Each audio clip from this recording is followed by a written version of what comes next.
দোকানে না গিয়ে বাসায় খুব সহজভাবে দোকানের মতো ডিম মোগলাই পরোটা বানিয়ে নিতে পারেন। এখানে নিয়েছি আমি 1 কাপ পরিমাণ ময়দা, হাফ চামচ পরিমাণ লবণ, 1 চামচ পরিমাণ চিনি ভালো করে মিশিয়ে নিব। এরপর এখানে দিয়ে দিব 1 টেবিল চামচ পরিমাণ সয়াবিন তেল। সয়াবিন তেল এবং ময়দা এখন ভালো করে মিশিয়ে নিব। হাত দিয়ে মুঠাভাবে বাঁধলে দেখবেন যে একটু দলা দলা আছে, তাহলে দেখবেন ডোটা পারফেক্ট তৈরি হয়ে গেছে। সামান্য একটু পানি দিব, এখন ভালো করে মিশিয়ে নিব। একবারে বেশি পানি দেওয়া যাবে না, অল্প অল্প করে পানি দিব আর ডোটা তৈরি করে নিব। বেশি শক্ত হবে না, আবার নরমও হবে না। রুটি বানার জন্য ডোটা আমরা যেভাবে তৈরি করি ঠিক সেভাবে মোগলাই পরোটার জন্য ডোটা তৈরি করে নিতে হবে। উপর দিয়ে সামান্য একটু তেল মালিশ করে দিব।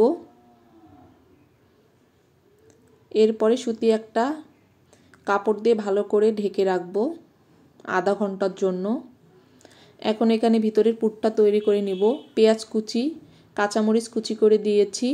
এরপর এখানে গাজর কুচি দিয়েছি, লবণ পরিমাণ মতো, আর দিয়েছি চাট মশলা। চাট মশলা না থাকলে আপনারা জিরা গুঁড়ো দিতে পারেন সামান্য একটু।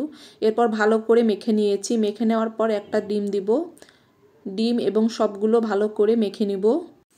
ফিরে আসলাম আধা ঘন্টা পর।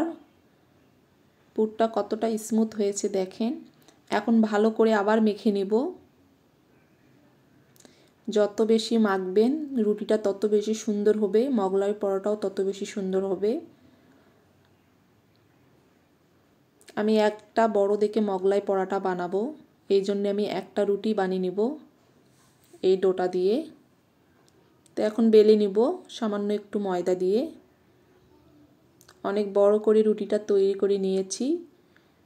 আর এটা বেশি মোটাও হবে না, আবার পাতলাও হবে না, রুটির মতো হবে। এখন মাঝখানে ডিমের মিশ্রণটা দিয়ে দিব। আর এটা দেওয়ার পর বেশিক্ষণ দেরি করা যাবে না, তাহলে রুটিটা ছিঁড়ে যাবে।